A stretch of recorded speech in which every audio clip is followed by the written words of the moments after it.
subukan mo lang.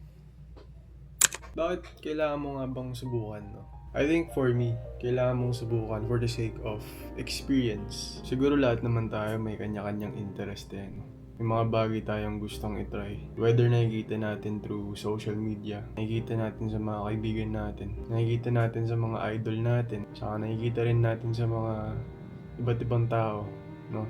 Tapos tatanungin natin yung sarili natin no? Paano kung nag-excel ako dito? Paano kung naging professional ako dito? Paano kung ito yung magiging career ko? At saka paano kung nahanap ko yung sarili ko dito? And siguro yun yung mga tanong na apaka-importante, no? And I think you can only answer those if you try those things. Pero minsan naiintindihan ko rin kung bakit ang hirap magsimula o bakit ang hirap sumubok ng ibang bagay. Isang reason is siguro tamad kang lumabas sa comfort zone mo. Kasi kontento ka kung nasaan ka. Pangalawa is you always underestimate your capabilities. And I think ultimately, takot ka na mahusgahan ng ibang tao. Pero I think naintindihan ko yung mga rason na yun. Kasi ang gagaling yun sa takot na baka mahusgahan ka ng mundo, na baka hindi ka ma-validate ng ibang tao, natakot ka na baka hindi yun yung para sa'yo.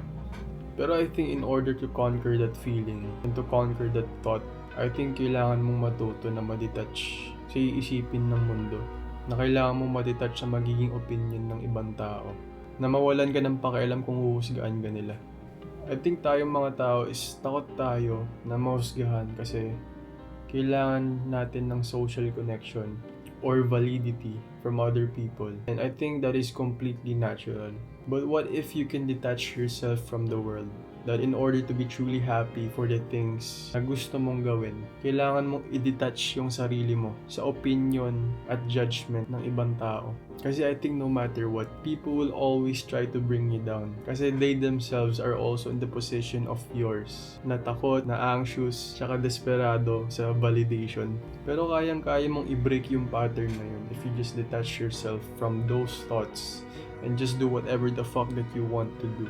Kasi hindi mo na ito magagawa for the second time and yun yung pinaka-hard truth man. Walang second chances.